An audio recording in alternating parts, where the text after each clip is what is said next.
Hello everybody, and welcome to our webinar about working in partnership with Black, Asian and minority ethnic communities to improve diabetes awareness and care. It's great to see so many of you signed up. There's still people joining as I speak, so that's great. Everyone from a sort of a variety of backgrounds, so we really hope you find it useful today. For those of you that don't know me, I am Bridget Hopwood. I'm the Programme Manager for User Involvement in the NHS Diabetes Programme. We're a small team, but our role is to ensure that the voices of those with diabetes and those at risk are heard and used to inform and improve the programme and diabetes care. Just a bit of housekeeping before we start. This is a broadcast webinar, so you won't be able to ask questions or comment verbally. However, we do have a questions section on the right-hand side. There should be a grey box, and it's got a speech bubble with a question mark in.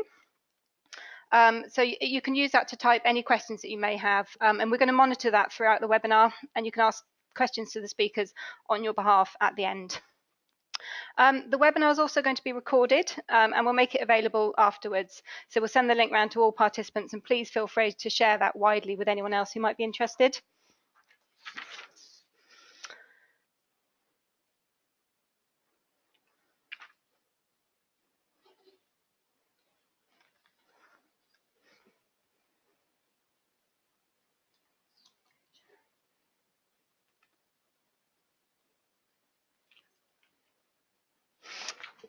Okay, so we have quite an exciting agenda today.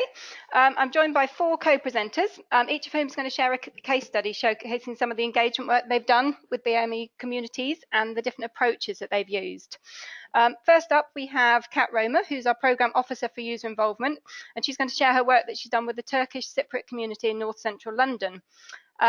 This will be followed by Alicia Fear, who's Communications and Engagement Manager for the NHS England Diabetes team, and she's going to share the insights from a recent project looking at BME engagement with the NHS Diabetes Prevention Programme, and that's now informing a national comms campaign to increase engagement among these groups. Next, I'm really pleased that we're joined by Nigel Carter from East Oxford United, and he's going to share the video they made in collaboration with Healthwatch Oxfordshire on men's health inequalities in Oxford. It's a really great piece of work and a great video that's come out of that.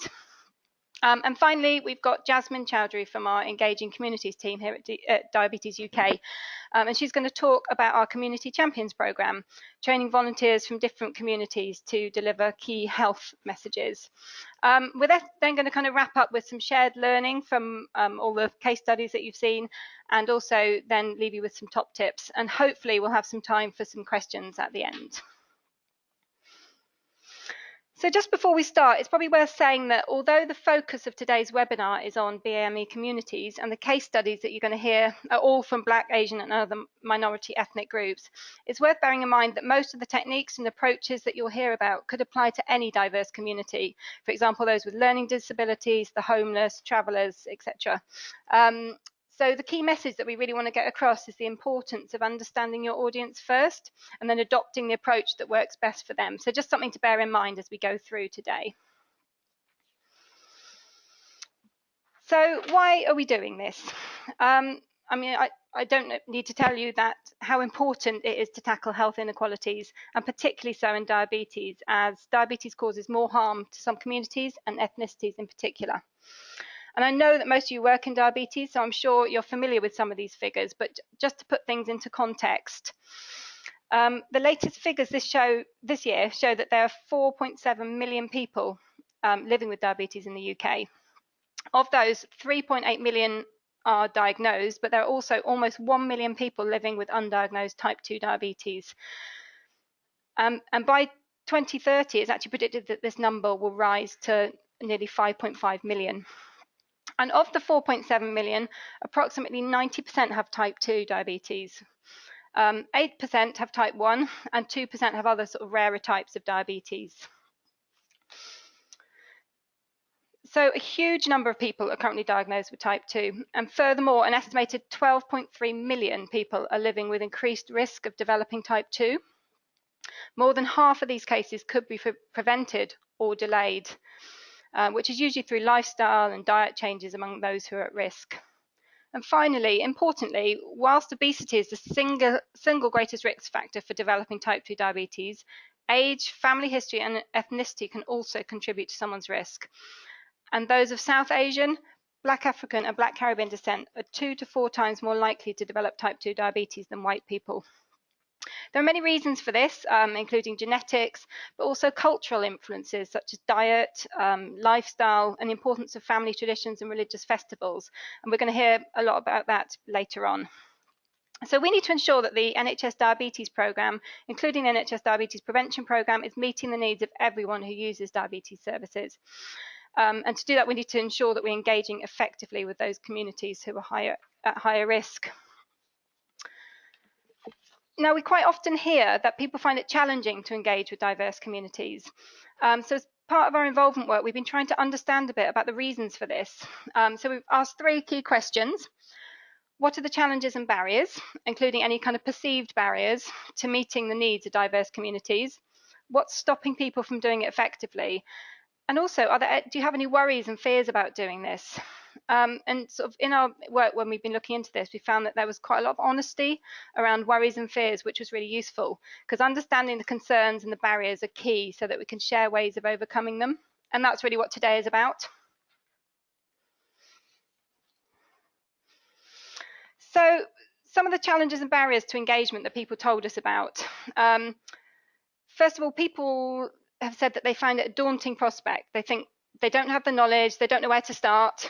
And in particular, they say that they're not sure how to access the different groups. They've heard about gatekeepers and needing the keys to the communities, but they need support in actually accessing them. So that's one of the major barriers. Secondly, there was also quite a lot of lack of confidence in terms of how to go about it. So people talked about they were afraid that they were going to get it wrong. They were worried about saying the wrong thing. And also that they don't want to cause offence.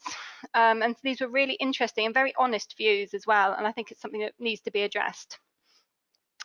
Of course, there are also the obvious language barriers. But again, hopefully through some of these case studies, you'll see that by working collaboratively with volunteers from the community itself, language becomes less of a barrier. And finally, there's always the perception that it needs a lot of resource. This doesn't always have to be the case. And by embedding it in everything you do, it doesn't have to take a separate team or cost much money or take more time than other involvement work. So I'm now going to hand over to Kat for our first case study. This project shows how we went about exploring a relatively little known group, responding to feedback from healthcare professionals and commissioners in the area that they were having issues engaging with them. Great, thanks Bridget. So hi everyone, I'm Kat and I'm going to tell you about a project we've been working on this year where we were exploring a minority ethnic community that's quite self-contained and that not so much was known about already. So hopefully it's a useful example of how you might sort of set out to identify the needs and preferences of a specific community when you're really starting from scratch.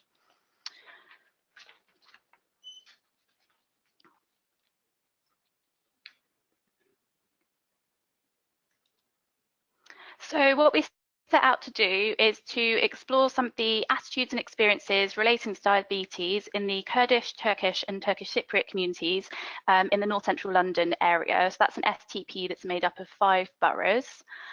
We wanted to understand what are the best engagement approaches to engaging with these community, and to do this with a view to ultimately trying to improve the diabetes awareness and self-management. So some of the questions we wanted to address were what the awareness levels of diabetes like, what are some of the challenges encountered by healthcare professionals to best meeting the needs of these communities, and also what are some of the barriers experienced by these communities when trying to access diabetes services. Are there any examples of good practice where things are working well that we can share and spread with each other to improve equity across the patch? And are there some opportunities for engagement to be improved? So why did we decide to look at this group in particular?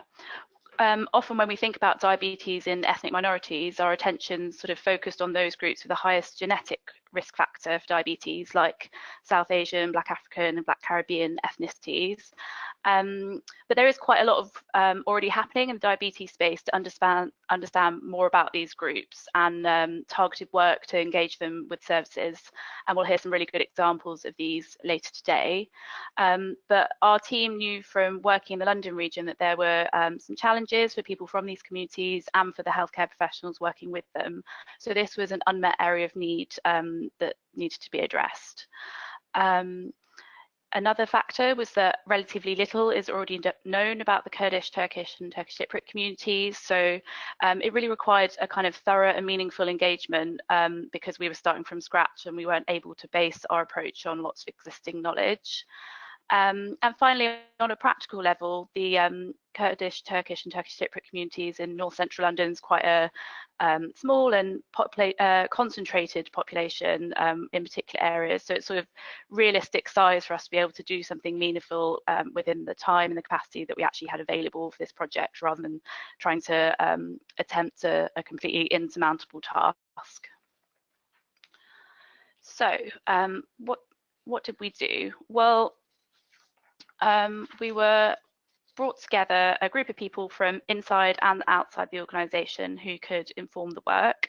So this had representatives from our London regional team, user involvement, engaging communities, and we also collaborated externally with the NHS London Clinical Network, as well as involving people with diabetes and a Turkish and Kurdish speaking community advisor. So everyone involved was able to bring different expertise and perspectives to inform the work. We then looked at the existing data and literature that was available on these communities. So this included the census and school census, some structured education attendance data, and national diabetes audit data. There wasn't a huge, and as well as some academic studies as well, actually. So there wasn't actually a huge amount available, but and some of it was out of date or wasn't quite specific enough in terms of the ethnicity categories to be so useful, but it gave us a bit of a starting point. We then went out and spoke to these communities. So we started by working with Ison, our volunteer from the community who was advising us, to map out where these communities were and how we could best reach them, and what key organisations or community figures we should hear from. We approached the organisation we'd identified by letter, telephone, or just kind of dropping by to where they were to explain a bit more about the project. Once we'd identified who we wanted to speak to, we went out and interviewed a range of people. So members of the community, healthcare professionals, structured education providers, and community leaders to learn more about their experiences. So also saying interview kind of makes it sound quite formal, but in reality it was relatively low key. And although they were sort of semi-structured interviews and we decided what we wanted to ask about, who we spoke to and where ended up being quite circumstantial based on who was available. And often they were in quite relaxed locations like cafes, community centres or places of worship, because that's kind of what felt most appropriate for this community. The healthcare professionals we spoke to who were from the community could tell us a bit about different aspects of their culture and attitudes to diabetes and how they engage with health services. And some of the healthcare professionals we spoke to who worked with the community told us about their experiences and some of the barriers they've encountered to effective patient relationships. So what did we find? One thing was just a really strong influence of cultural identity and practices on people's attitudes and health. So some examples of this were food being really central to family life and cultural events, and eating typically is a very social and community activity. So that means it can be really challenging for someone to take control of their diet. There was also some attitudes to health more broadly, like that in a lot of the countries where people in these communities were coming from, there isn't necessarily a national health service like the NHS, so there was a misconception that free healthcare is bad quality. Also, preventative and lifestyle medicine isn't nearly as common, so some of the interventions like social prescribing or structured education as a treatment for diabetes wouldn't be taken as seriously, and there's more of an expectation on sort of medicalised interventions. We found a really low awareness and understanding of diabetes, the causes, complications, and the kind of fact that there is something you can do to take control of it. People saw it more as God's will and it's going to happen eventually and there's not really much they can do. We found out about some of the challenges for healthcare professionals to access and effectively work with members of these communities. And this was both sort of cultural mismatch and also some practical considerations, but like people going home for a long time over the summer and not being available to come to appointments during this time. There were also, on a positive note, lots of opportunities available to partner with local third sector organisations in order to best serve these communities. There was a wealth of community groups and faith organisations who are very active in the community and who have a really thorough understanding of the cultural considerations, and they're really well attended. So most of those were really open to working in partnership with local services or healthcare professionals or us at Diabetes UK to improve health outcomes in their communities. We also just heard about some of the benefits of where services had been adjusted to be more culturally appropriate and how that had benefited people. So just some of the reflections from the project. A caveat we found was that we were only able to speak to a limited number of people, so it's kind of important to acknowledge that the findings of this won't necessarily be representative of everyone. So we didn't get to speak to many younger people, and that's likely to have different experiences, and they might have different preferences from some of the older population who we spoke to. Another reflection is that we went into this project with a really open mind and not necessarily a set agenda of what interventions we wanted to implement further down the line. We were able to listen to the needs and preferences of the people we spoke to, and that kind of meant that they came up with solutions for us. So we've come out with some really practical ideas and recommendations to address some of the issues identified, which aren't necessarily that complicated, but we wouldn't have been able to do without asking.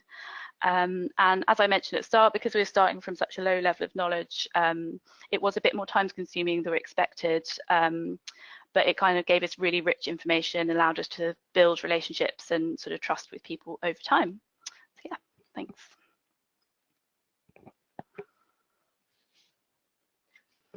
Thanks, Kat. I think that was a really good example of starting from scratch with a lesser known community. So people who say sort of we don't know where to start, I think that this is a really good example of how you just get out there and speak to people, but importantly having the support of a local community volunteer to help build those relationships. And we're going to cover some of the transferable learnings from this project later on. So next up we have Leisha from the NHS England Diabetes Programme team. She's going to share some insights from the recent project looking at BAME engagement with the NHS Diabetes Prevention Programme. And this insight is now going to be used to inform a national comms campaign to increase engagement amongst these groups.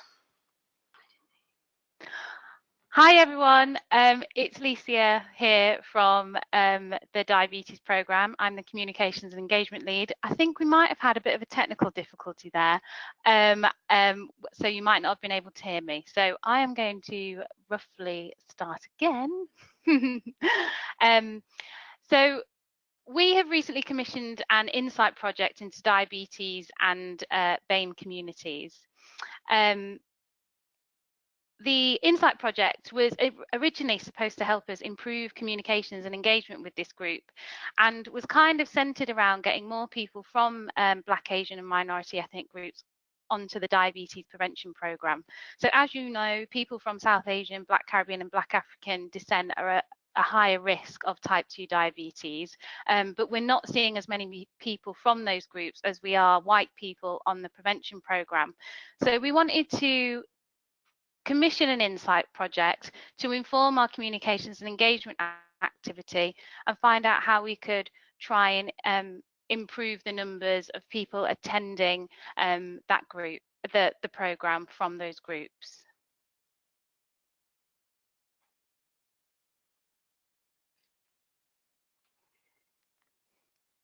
So the research objectives, we wanted to find out what South Asian, Black Caribbean and Black African groups already know about diabetes, what they didn't know and any misconceptions that they had.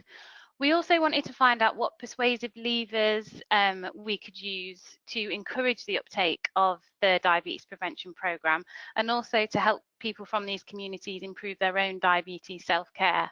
And then we also wanted to find out how best we could get key messages across to this group about diabetes prevention, and also diabetes treatment and care in general.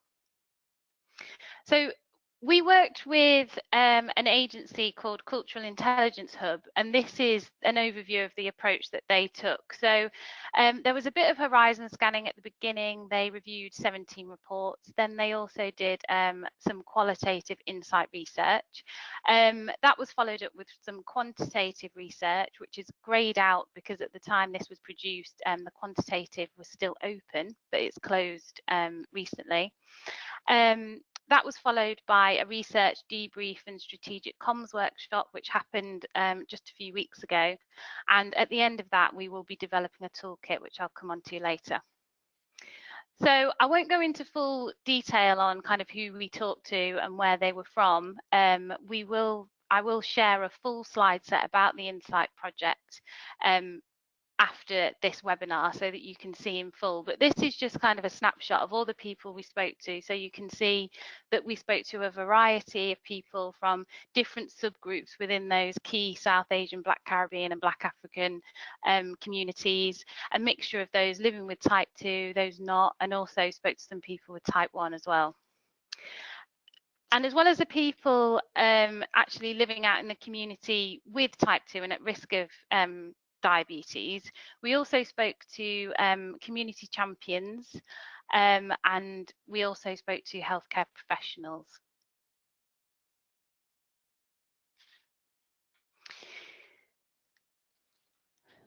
So I'm going to go through a real summary of the insight. You'll see there's a lot more in the full slide deck, which we'll share afterwards. But this is kind of in terms of the context, there is an increasing traction of public health messaging within this group.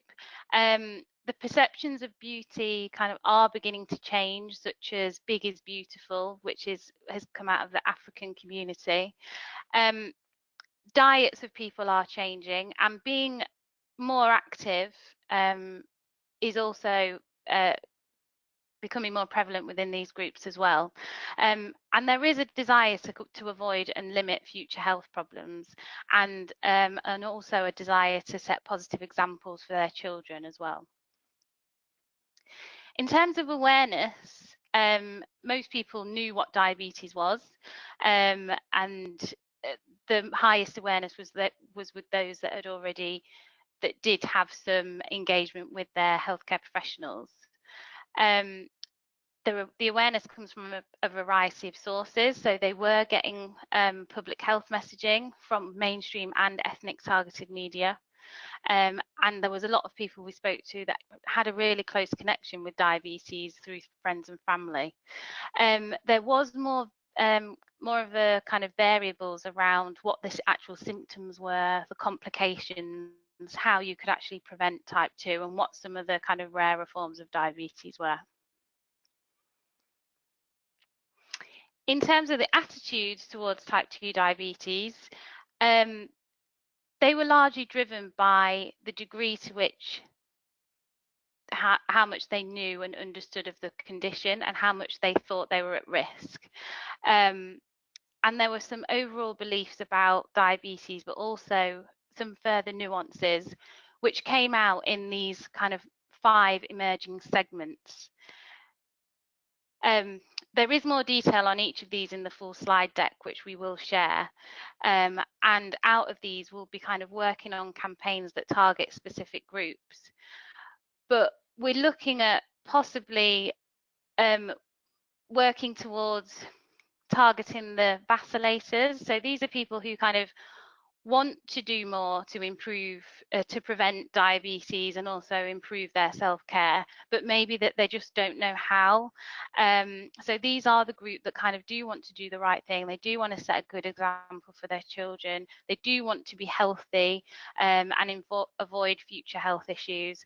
But they find it difficult because it's not always easy due to cultural and family pressures, and they don't always understand exactly what is healthy. So an example of that is maybe not acknowledging the sugar that's actually found in savoury foods, for example. And we're also looking at doing something with the more proactive groups who have the potential to be key influencers for family and friends. In terms of the overview of living with diabetes, this was much the same for people who aren't from a BAME background, that it's not easy to live with diabetes, and that there are some people that struggle with the lifestyle and also struggle to make lifestyle changes. In terms of the barriers to behaviour change, this is an overview of some of the barriers that came out. So there are those cultural and community faith barriers, you know, not being able to say no to food when it's being offered, kind of large portion sizes, a lot of the traditional foods being very carb heavy.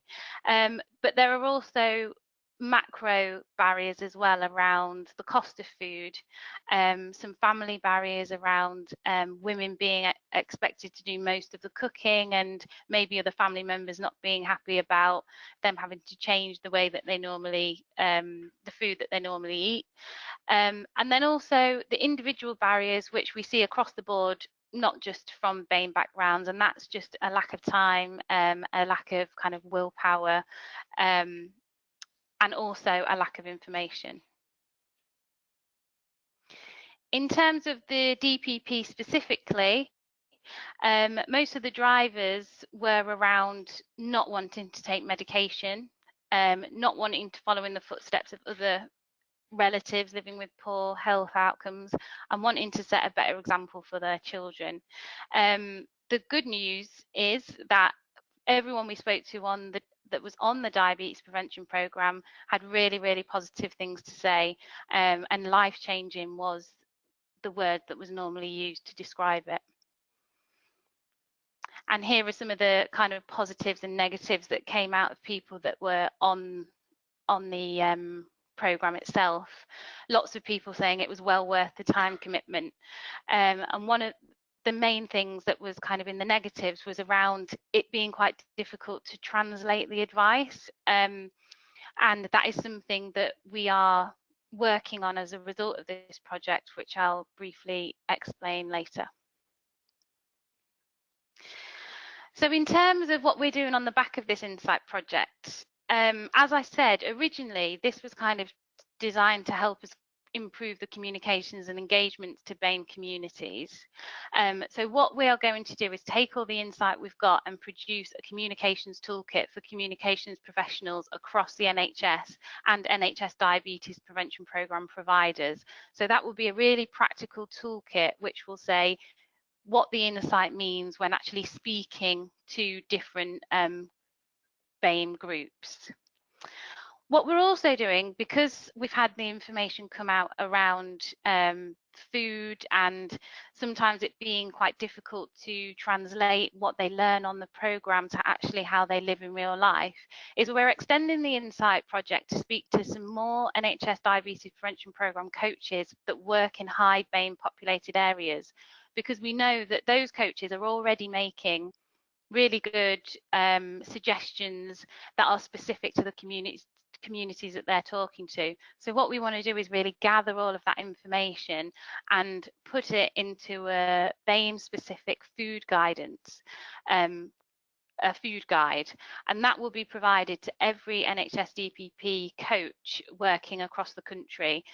So that will include some of the kind of cultural information that's come out of the Insight project, but then that really practical information as to, okay, if you are speaking to a largely Caribbean group, you'll know which foods to talk about, which will actually resonate with them and what they normally eat. And then the other thing that is coming out of the Insight project is that we have some regional communications and engagement campaigns planned for 2020. And these will be targeted at BAME communities. So we'll be using the insight that's come out of this to shape those campaigns, and they will be kind of like regionally focused campaigns happening in 3 areas. We're thinking at the moment somewhere in London, Midlands, and then maybe Greater Manchester. But the idea is that we will be able to roll out those campaigns across the regions going forward, and it'll also mean that we have some new NHS DPP materials as well for use across the country, specifically for BAME groups.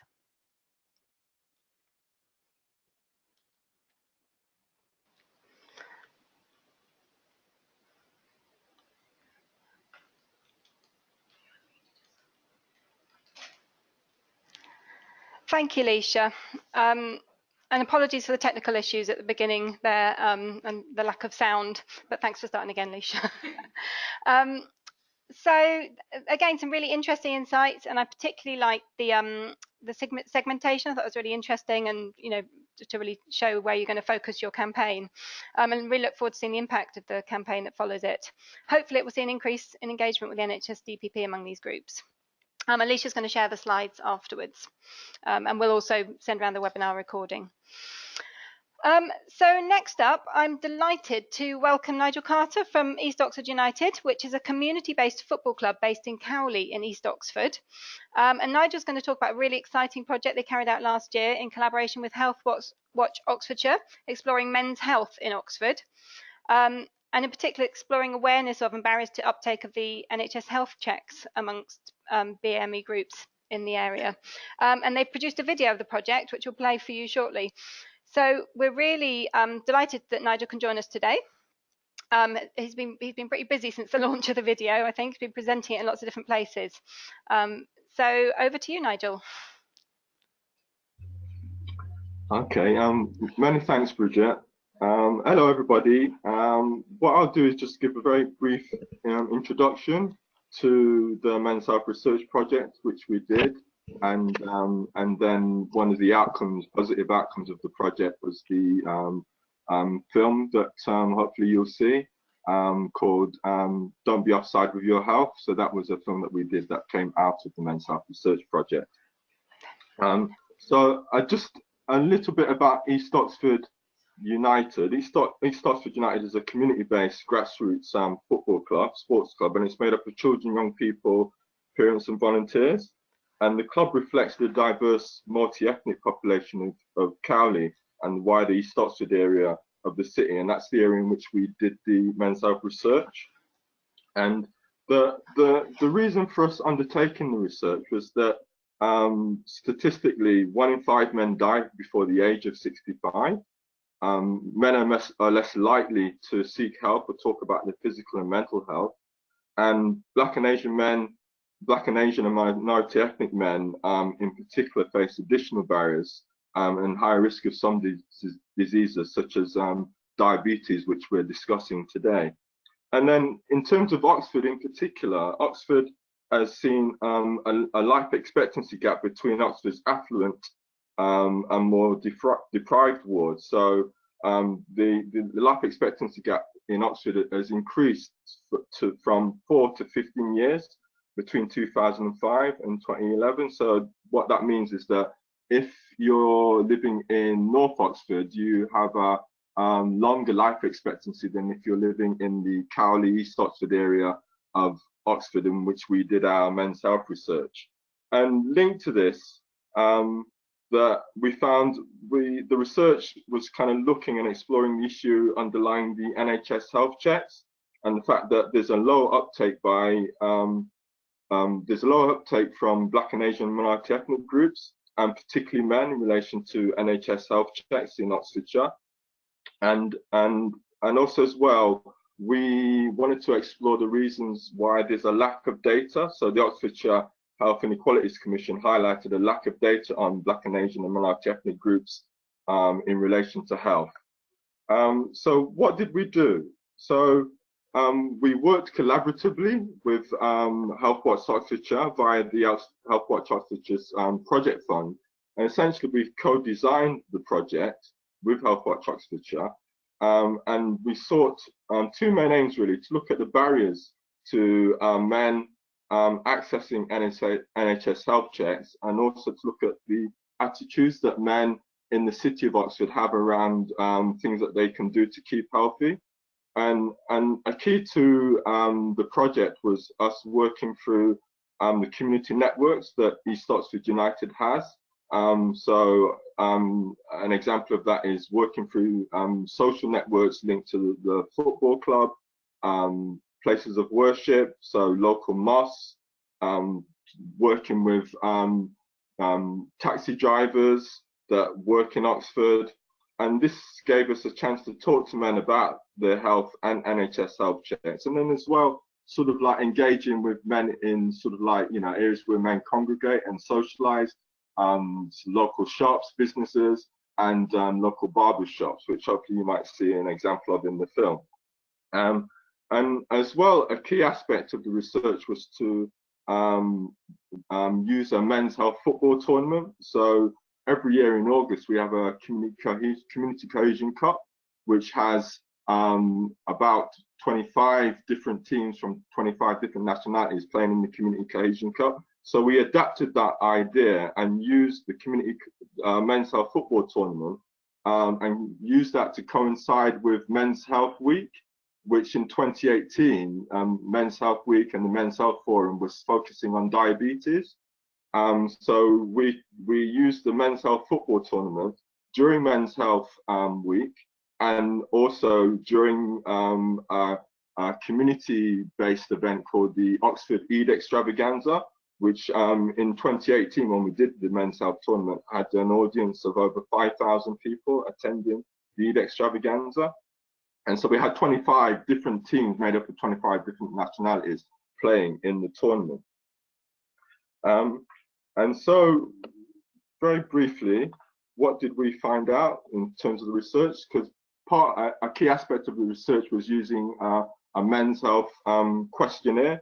So we used the questionnaire to talk to men in their places of work and also in community settings. And basically what men were telling us was that they face barriers to accessing healthcare due to time constraints and due to shift work, long working hours, and juggling unpredictable work in terms of like their shift patterns. There are issues around cost and lack of time in relation to caring commitments, housing. Oxford is very expensive in terms of like, renting and having affordable housing. And so these were some of the factors that men felt made it difficult for them, created barriers for them in terms of like looking after their health. And then men also sort of told us that they were open to receiving targeted health information and information about NHS health checks, and also open to NHS health checks being delivered in community settings such as community centres and mosques. And essentially, a key aspect of the research, the findings of the research, was that men of all ages have gaps in their understanding of NHS health checks. And I'll just kind of finish, I think, just very briefly on some of the impacts of the research. So we were able, through the Men's Health Research Project and using the questionnaire, we were able to reach over 200 men from 25 different nationalities with information about NHS health checks. And we also made two short social media clips, two short social media films. And one of the films was a short social media clip for the men to share themselves. So that was for the participants of the research to share information about health and sort of like also about NHS health checks. And we were also able to present the findings of the research and talk about the men's health research to the Oxfordshire Health Improvement Board, and also deliver presentations about the research to the Oxfordshire Health and Equalities Good Practice event. In all of this happened in 2018. In 2019, the research has been cited as local research evidence in the Oxfordshire Joint Strategic Needs Assessment. And also last month, the Men's Health film that hopefully you might see, or that will also be shared hopefully on the links after the webinar. The film was actually selected to be shown at the US Public Health Association International Film Exposition Festival, and that took place in Philadelphia last month.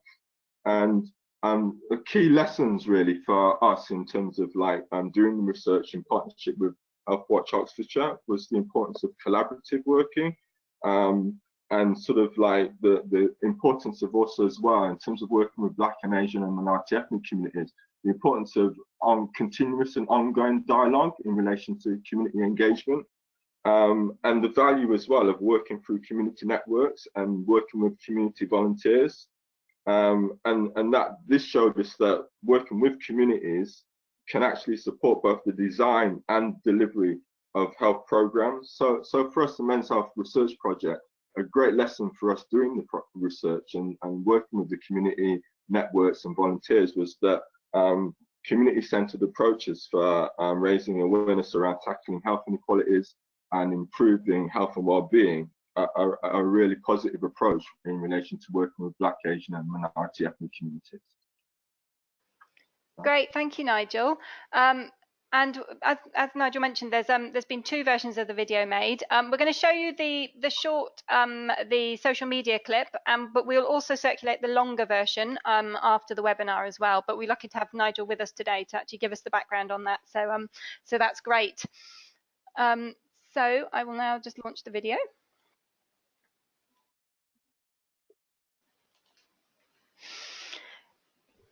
Thank you very much, Nigel. Such an it's a really exciting project, and it's had such impact already. As you said, he's already been and presented it in the US, in Philadelphia, which is fantastic. And it's a great example that shows just one of the best ways of engaging with BME groups is to actually go to where the communities are. For example, you saw examples of the barbers, the football tournaments, and it also demonstrates how powerful it can be to recruit volunteers from within the community itself to deliver key health messages. So I'm now going to hand over to Jasmine, who's going to talk about a Diabetes UK programme of work that does exactly that, our Community Champions programme. They recruit volunteers from within the community to deliver key messages about health and diabetes. Thank you, Bridget.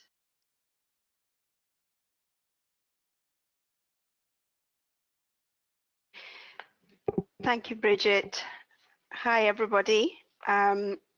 So moving away beyond a medical model of treatment, the Community Champions Programme is a simple community-based initiative that helps people to understand the risks of diabetes, take it more seriously, and ultimately more helps people to take more responsibility of their condition and health in an appropriate manner.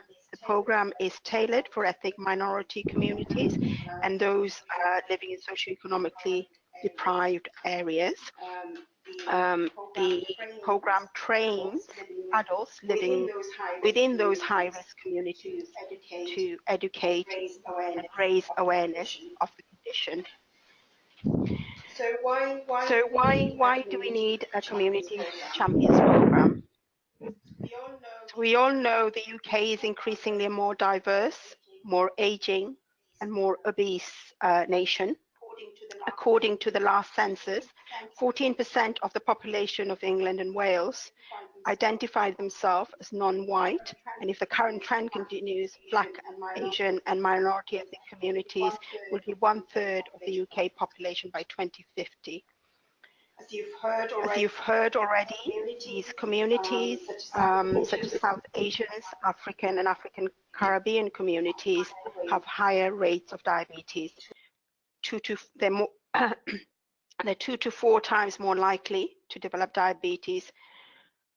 So currently, from the data we do have, it shows around about 1 million of the UK BME population have diabetes, and we know that millions more are at risk. This directly supports our commitment as an organization to supporting and caring for those living with diabetes as well as those at high risk.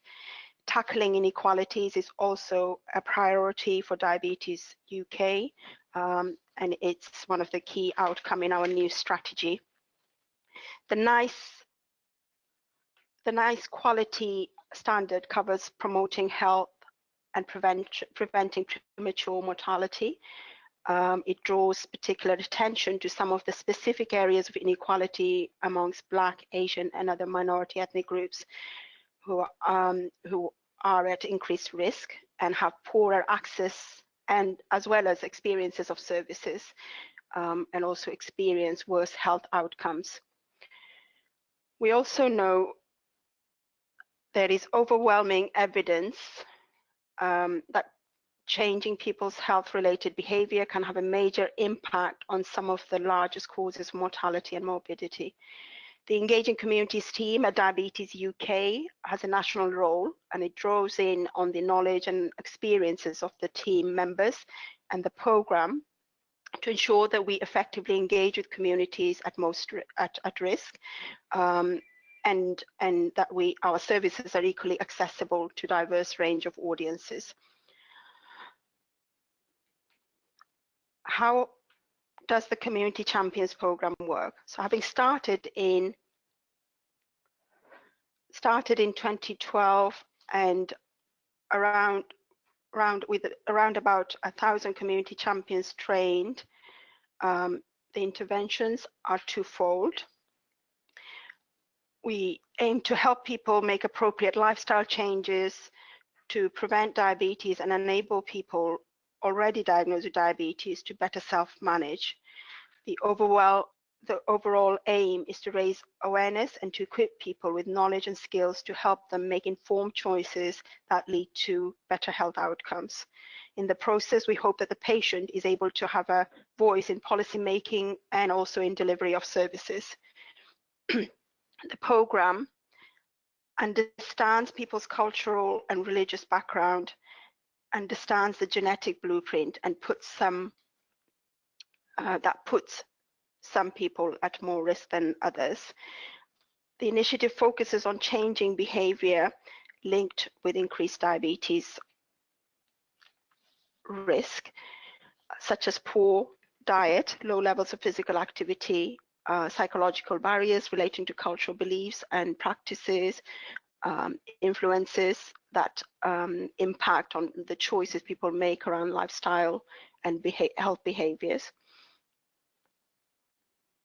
So what do the community champions do? Community champions are passionate volunteers who often come with a personal attachment to diabetes. They are from the communities we work with, and they go out to speak to people at places of worship, schools, community centers, health centers, to help people understand the changes they can make in their everyday life. They reach out to these communities through the knowledge and experiences and understanding they have, all the cultural beliefs, practices, the cultural nuances. They're trained through our 2-day training in raising awareness around risk factors, signs and symptoms, myths, cultural myths and misconceptions, understanding the complications to help people take diabetes more seriously, and also to raise awareness about the NHS services and other support mechanisms that might be in place already that can help people to manage the condition better.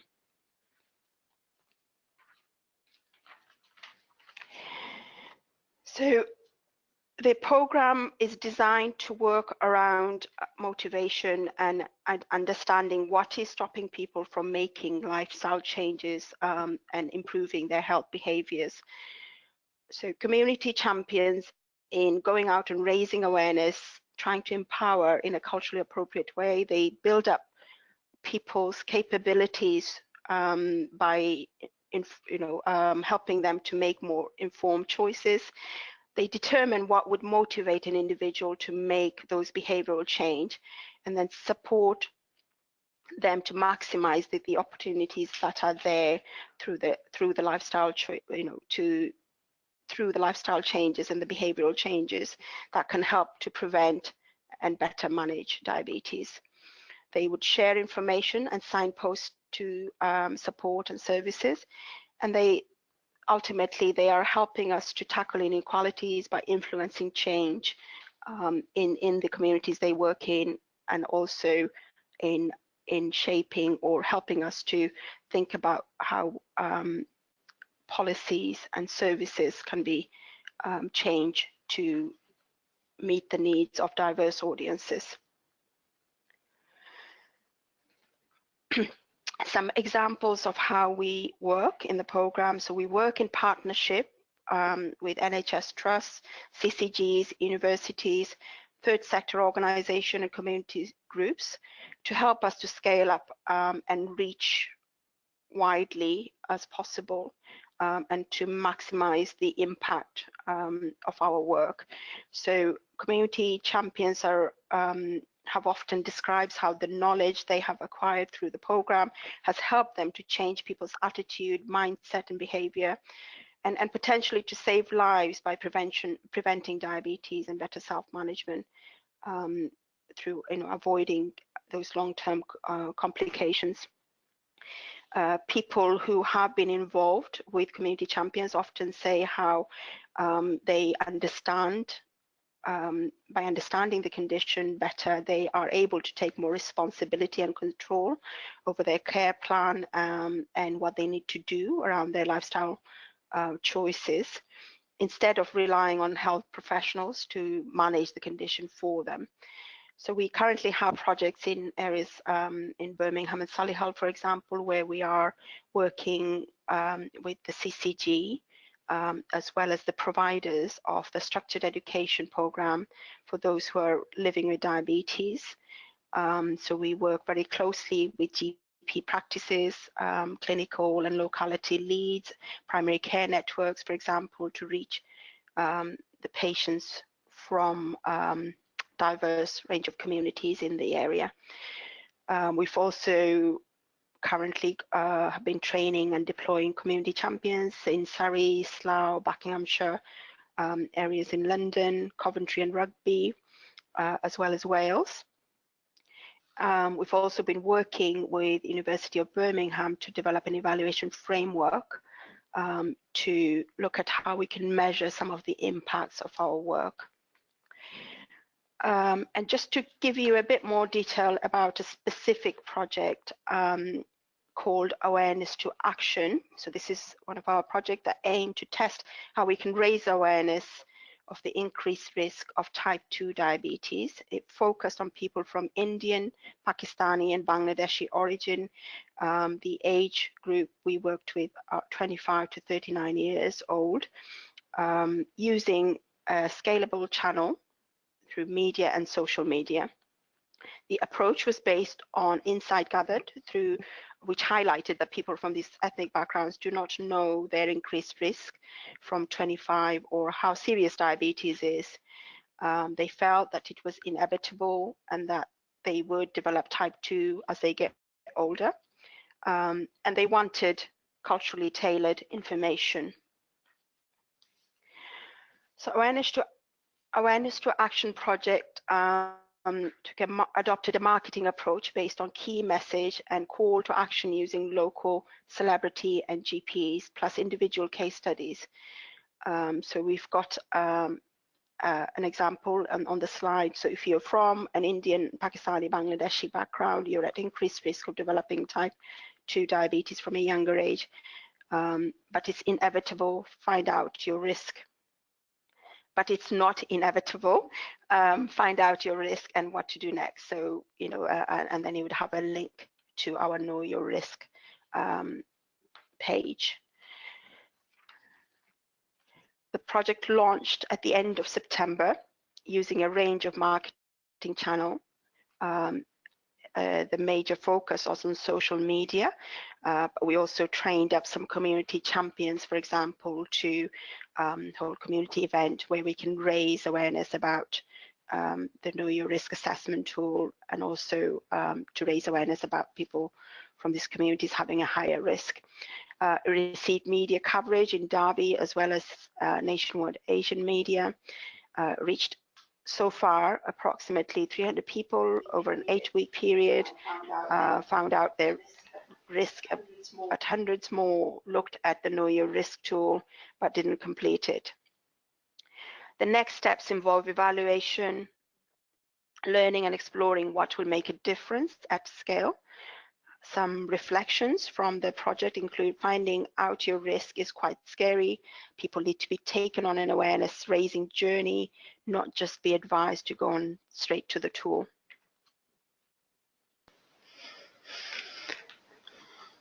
Thank you, Jasmine. And if you have any questions specifically about our Community Champions Programme or about the Awareness to Action project, we can share some contact details after the webinar.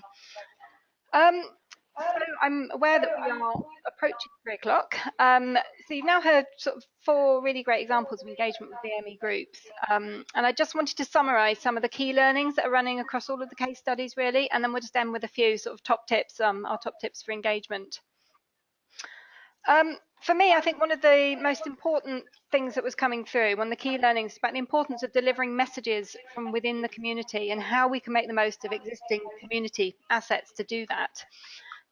Messages that are delivered by trusted community figures, by people who have that sort of deep understanding of the culture in familiar settings, are likely to have more impact. I think that's been sort of demonstrated quite strongly through the Turkish project, and we also saw it in action in the Men's Health Project as well. So we need to be going out to different communities and engaging with them in their own settings rather than waiting for them to come to us. And the Community Champions programme that Jennifer's just talked about is a key example of how this can actually work in practice. So how do we actually do this? We need to partner with people and organisations who know the community well. We need to build relationships with key figures and local volunteers, and they can help you to understand the community. And we need to try and experience their real world. Another key learning is to actually take the plunge and just get out there into the community. So on the whole, in all these projects, we were sort of welcomed, and people are really, really keen to give their views. I know people often talk about them being hard to reach groups, but actually they're not. And finally, and Kat touched on this in the Turkish project, it's important not to try to do too much. So keep it focused and manageable. And a small project, what starts off as a small project, can potentially have a big impact.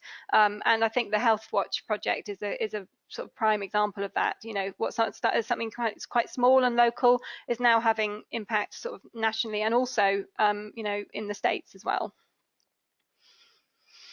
So it's just some top tips for engagement with BME audiences.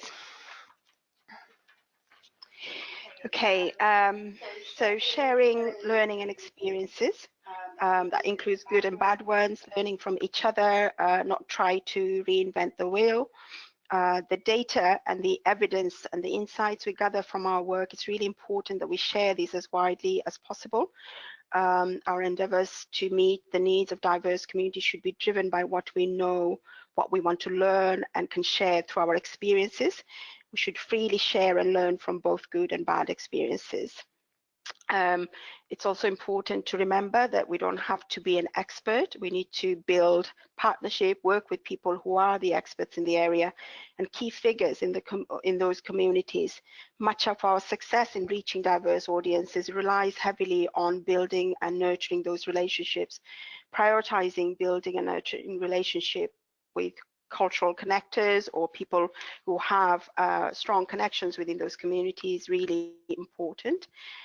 These individuals may help us to understand, interpret cultural differences and nuances. They also will help us to maximize the impact of our work and programs.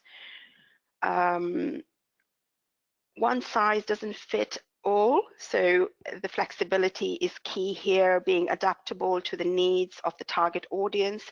So fighting the inclination to, finding quite, simple and quick fixes doesn't often lead to the outcome that we're expecting. So what we need to do is be mindful of this complex historical and systematic legacies of exclusion, discrimination, and oppression, which may have been experienced perhaps by some of those communities.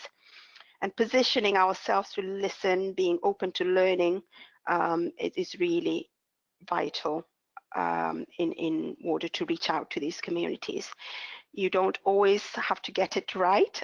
Be prepared to accept disappointments, reflect on learning, and move on. Being humble, I think, is really, really important. So although you may have a vast amount of wealth of knowledge and expertise on a subject matter, but it's important to realize that is one set of information, and there is a lot of information, and those partnerships that we can tap into will make a huge difference.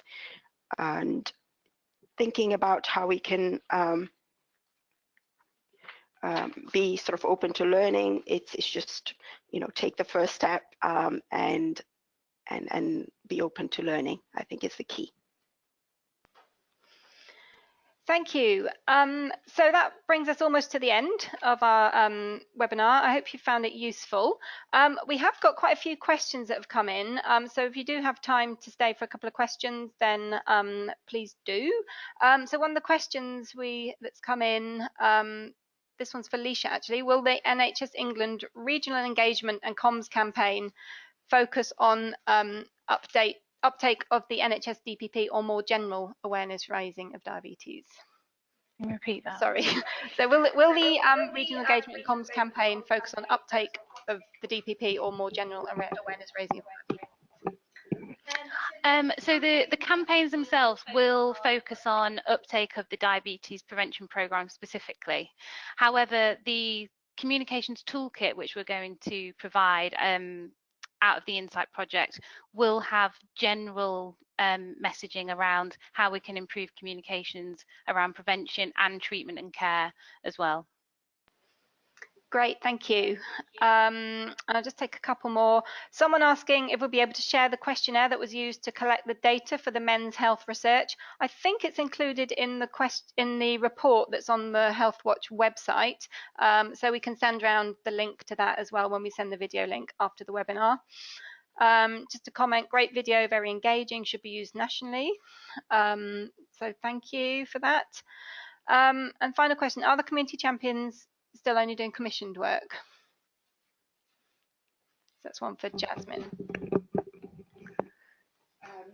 So as well as the commissioned work, we also do work in areas, so it's kind of twofold.